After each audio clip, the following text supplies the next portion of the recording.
Will power यानी कि इच्छा शक्ति एक मसल की तरह होती है। जिस तरह मसल का ज़्यादा इस्तेमाल करने पर वह थक जाती है, उसी तरह विल पावर भी लगातार इस्तेमाल करने पर कुछ समय के लिए कमज़ोर महसूस हो सकती है। लेकिन अच्छी बात यह है कि जिस तरह वर्कआउट और प्रैक्टिस से मसल्स मजबूत होती हैं, उसी तरह विल पावर भी ट्रेनिंग से मजबूत बनाई जा सकती है। हमारा ब्रेन भी इसी तरह काम करता है। अगर आप रोज़ मैथ प्रॉब्लम्स हल करते हैं तो आपका ब्रेन उनमें और बेहतर होता जाता है।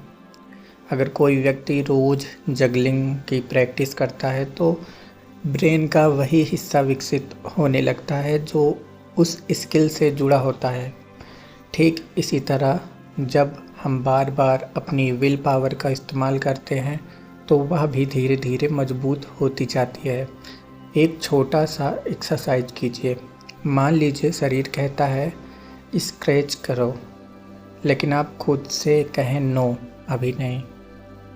यह सुनने में बहुत छोटा एक्सरसाइज लगता है, लेकिन यही आपकी सेल्फ कंट्रोल की शुरुआत है।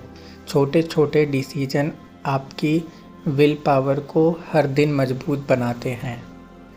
अब बात करते हैं सबसे पावरफुल टेक्निक की, मेडिटेशन।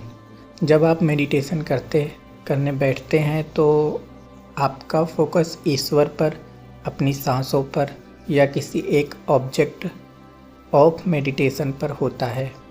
लेकिन आपका माइंड कहता है नहीं, मुझे किसी और चीज़ के बारे में सोचना है। तभी आपकी इंटेलेक्ट यानी बुद्धि कहती है कम बैक, वापस यहीं आओ। हर बार जब आपका माइंड भटकता है और आप उसे वापस लाते हैं, तब आप अपनी सेल्फ कंट्रोल मसल को ट्रेन कर रहे होते हैं। यही असली मेंटल वर्कआउट है। अगर आप रोज़ कुछ समय मेडिटेशन करते हैं तो आपकी विल पावर कई गुना बढ़ सकती है।